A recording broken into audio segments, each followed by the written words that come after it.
안녕하십니까. 자, 7회차 OX 문제 풀어보도록 하겠습니다. 자, 1번 문제인데, 전세권 설정 등기가 된 후 전세금 반환채권 일부 양도를 원인으로 한 전세권 일부 이전 등기를 할 때 등기관은 양도액을 기록한다. 맞는 말입니다.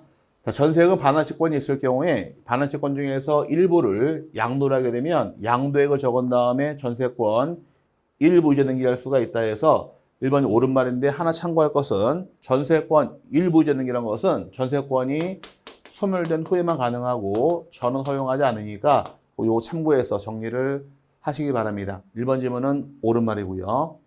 2번, 공유부동산의 전세권을 설정할 경우 그 등기기록에 기록된 공유자 전원이 등기 의무자이다. 맞습니다. 공유부동산의 경우에 전세권 등기할 때는 전세권 설정자가 공유일 경우는 전원 다 와야 됩니다. 그래서 이게 공유의 나쁜 점이에요. 아내와 남편이 부동산을 취득하면서 공유 등기합니다. 그럼 세금의 절세 혜택은 생기는데, 이 집을 전세 줄 경우는 등기하러 갈 때 공유자 전원 다 오는 게 의무사항이어서 이게 나쁜 점이긴 한데 세금이 절세가 되니까 좋은 겁니다. 크게 놓고 봤을 때는 2번도 옳은 말이고, 세 번째, 지상권의 지료 및 전세권의 전세금은 모두 그 권리에 관한 등기를 신청할 때 등기 신청 정보의 필요적 기재사항이다. 아이고, 3번 질문은 틀렸죠. 전세권의 경우는 전세금이 요소니까 반드시 등기할 사항 맞습니다. 하지만 지상권의 지료란 것은 요소가 아니에요. 지상권 등기할 때는 지상권의 목적과 범위를 기록하는 것이 내용이고, 전세권의 경우는 전세금과 범위를 기록하게 되어 있으니까 지상권의 경우는 목적과 범위가 필요 기록사항인 거지 지료는 아니어서 3번 질문은 틀렸고요. 다음에 이제 네 번째 질문의 경우는 조금 화면을 내리겠습니다.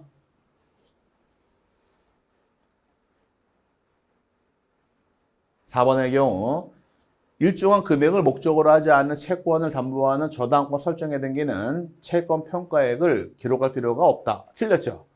저당권의 경우는 피담보 채권의 경우는 금전 채권임을 요하지 않습니다. 금전 채권일 경우는 채권액을 적으면 되겠지만 금전 채권이 아닐 때는 평가액을 기록을 해야 되니까 기록을 필요가 없다가 아니라 기록을 해야 됩니다. 그래서 금전 채권이 아닌 경우는 뭘 적어라? 채권의 평가한 가액을 적게 되어 있으므로 4번 질문은 틀린 말이고, 5번, 저당권 설정 등기를 신청하는 경우 채무자의 성명, 주소 및 주민등록번호를 신청정보 내용으로 제공해야 한다. 틀렸습니다. 자, 채무자는 반드시 적게 되어 있습니다. 반드시 적게 되어 있는데 어디까지 기록하느냐? 성명과 주소까지 기록을 하는 것이 기록할 사항이고, 주민등록번호 기록하지 않습니다. 주민등록번호는 기록할 때 등기 권리자만 기록하게 되어 있지 채무자는 기록하는 것이 아니에요. 그럼 저당권 등기 권리자는 저당권자 권리자니까 저당권자는 성명, 주소, 주민번호를 다 적어야 되지만 채무자 입장은 성명과 주소만 기록할 뿐 주민등록번호 기록하지 않는 것이어서 5번 질문은 틀렸고요. 그 다음에 6번의 경우, 근저당권 설정 등기를 하는 경우 그 근저당권의 채권자 또는 채무자가 수인이면 각 채권자 또는 채무자별로 채권 최고액을 구분하여 기재해야 한다. 아이고, 틀렸습니다.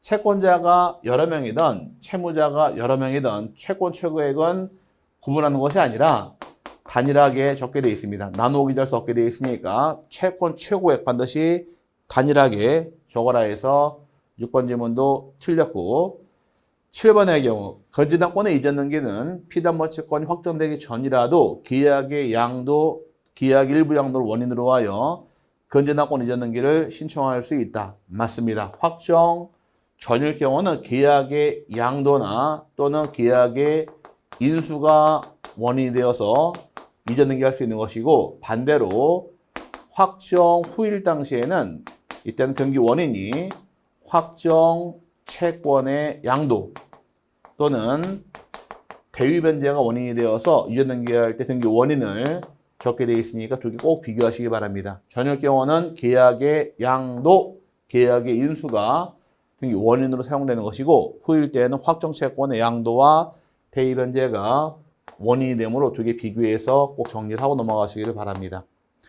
그 다음에 8번의 경우, 등기관이 공동, 저당, 대위 등기를 할 때 매각 부동산 위에 존재하는 차순위 저당권자의 피담보 채권에 관한 내용과 매각 부동산 매각 대금, 그 다음에 선순위 저당권자가 변제받는 금액을 기록해야 한다.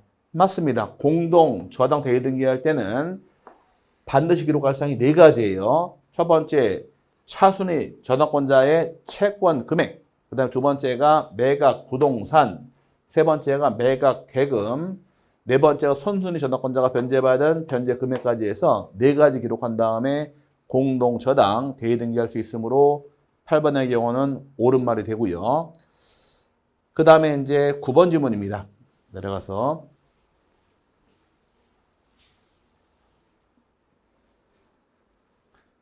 9번 지문의 경우 구분 건물로서 대지권의 변경이 있는 경우에는 구분 건물의 소유권의 등기 명의인은 한 동의 건물에 속하는 다른 구분 건물의 소유권의 등기 명의인을 대위하여 대지권 변경 등기를 신청할 수 있다.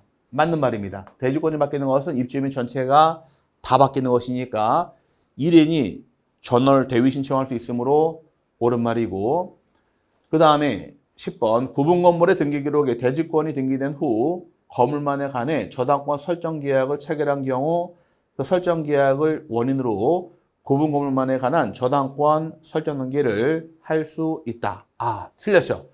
대지권 등기된 이후부터는 분리 처분이 금지가 됩니다. 분리 처분이 금지라는 얘기는 거꾸로 해서 분리해서 사용하고 수익은 가능합니다. 그럼 이제 대주권 등기 실행한 이유는 할 수 있고 없고의 차이점이 여기서 만들어지는 거예요. 분리 처분은 금지다. 그럼 아파트 소유권자 입장에서 사용 수익 처분할 수가 있는데 처분을 금지했다는 얘기는 반대로 위해서 사용 수익할 수 있다가 되는 겁니다. 그럼 사용 수익할 수 있다는 얘기는 사용 수익이 아니면 허용하지 않으니까 저당권 등기란 것은 사용 수익하는 권리가 아니기 때문에 허용하지 못한다 해서 틀린 말이 된 겁니다. 그래서 할 수 있다가 아니라 할 수 없다가 돼야 되는 거예요. 여기까지가 이제 7주차 OX 문제 풀어봤는데 뭐 이거 말고도 우리 문제집 또는 요약집에서 중요한 사항 많으니까 꼭 찾아보시면서 공부 한번 더 열심히 하시길 바라고 OX 문제 마치도록 하겠습니다. 감사합니다.